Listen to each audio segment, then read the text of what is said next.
Katt Williams was just visiting a friend at Piedmont Hospital in Atlanta when he heard crying coming from the children's cancer ward.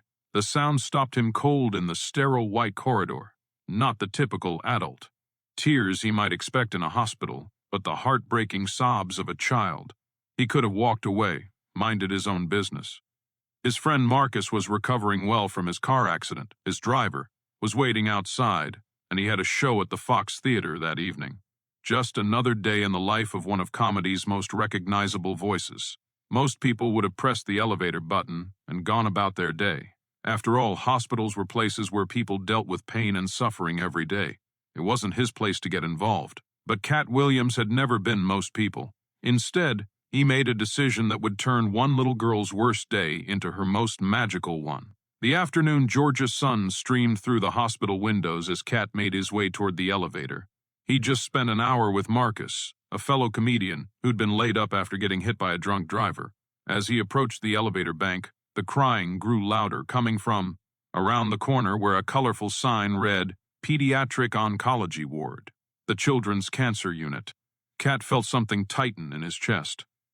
He'd grown up in rough neighborhoods, seen plenty of hardship, but there was something about children's suffering that cut through all his defenses. His own difficult childhood had taught him what it felt like to feel powerless and alone. "I know, sweetheart," he heard a nurse saying as he approached room 237. "I know it hurts. But we need to get through this treatment, okay? I don't want to be brave anymore," came a small voice between sobs. "I just want to go home. I want to play with my friends. I want my hair back." The raw pain in that child's voice stopped Katt in his tracks. Without really thinking, he knocked gently on the doorframe. "Excuse me," he said softly. "I couldn't help but hear someone was having a rough day in here." The nurse, whose name tag read Sarah, RN, looked up in surprise. Behind her sat an 8-year-old girl with big brown eyes and a pink headscarf covering her head. "Can I help you? Are you family?" the nurse asked. "No, ma'am.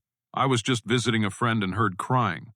I thought maybe I could help cheer someone up." The little girl wiped her eyes, studying this unexpected visitor.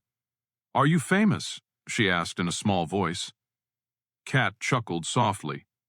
"Some people think so." "My name's Katt. What's yours?" "Emma," she replied. "Emma Rodriguez." "Well, Miss Emma Rodriguez, it's very nice to meet you. Would it be okay if I came in for just a minute?" Nurse Sarah nodded, and Katt entered the room. It was filled with get-well cards, flowers, and stuffed animals, but despite all the support, Emma's eyes held a sadness no 8-year-old should carry. "So, Emma," Katt said, settling into the chair beside her bed, "want to tell me what's got you so upset?" Emma looked down at her hands. "I have leukemia. That's blood cancer.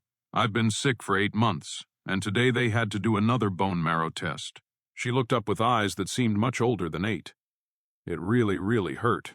Katt felt his heart break. "I'm sorry, baby girl. That sounds scary and painful. The doctors say I might get better, but I have to keep doing treatments that make me feel worse first. And I lost all my hair."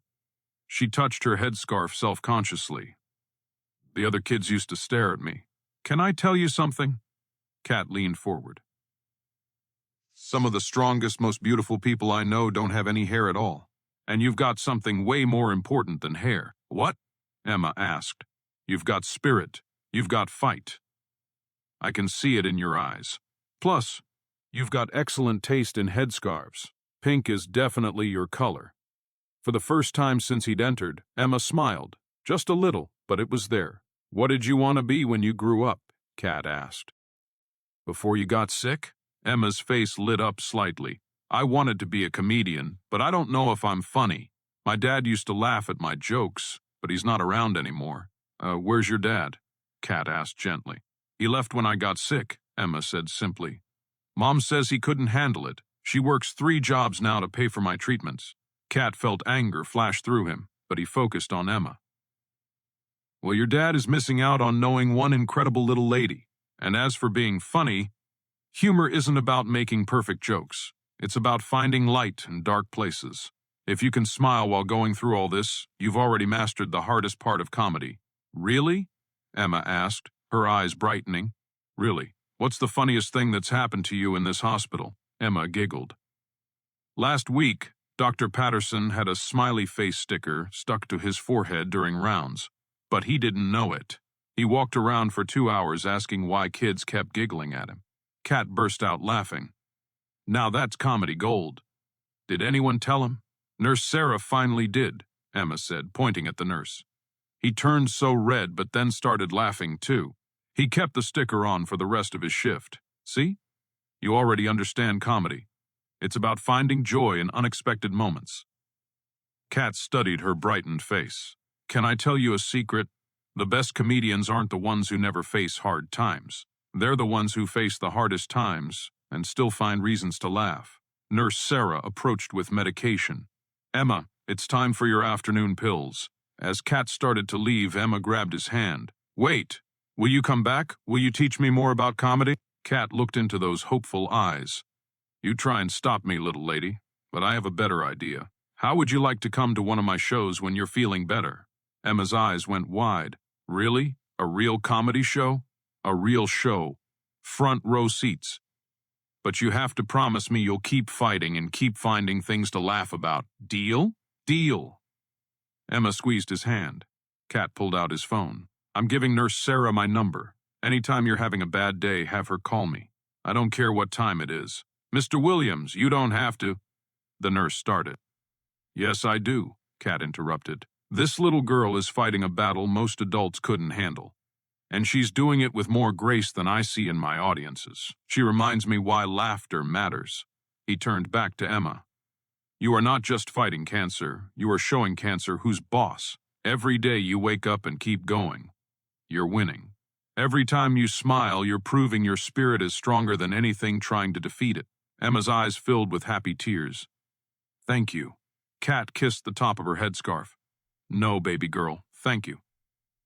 You just reminded me what real courage looks like. As he headed for the door, Emma called out, Mr. Katt? Yes?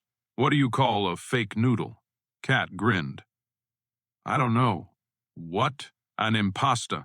The room erupted in laughter, pure, joyful sound that hospital walls rarely heard. Now that is comedy gold, Katt said. I might steal that for tonight's show. You can use it if you tell everyone it came from Emma Rodriguez, future comedian and cancer conqueror, Emma said with new confidence. It's a deal. Instead of going home, Katt went to the hospital's administrative offices. 3 hours later, he had established a fund to cover Emma's medical bills and living expenses so her mother could focus on being present during treatment. That evening at the Fox Theater, Katt opened his set differently. Ladies and gentlemen, I want to tell you about the funniest comedian I met today. Her name is Emma Rodriguez. She's 8 years old, and she's currently kicking cancer's ass while perfecting her stand-up routine. The audience laughed, but Katt continued seriously. This little girl reminded me why we do what we do as comedians. It's not just about getting laughs. It's about providing light when the world feels dark. He paused, looking out at the theater. So this next joke comes courtesy of Emma Rodriguez, future comedian and current superhero. What do you call a fake noodle? An impasta. He delivered, and the theater erupted. That little girl told me that joke while hooked up to N4, and she delivered it better than most professionals I know.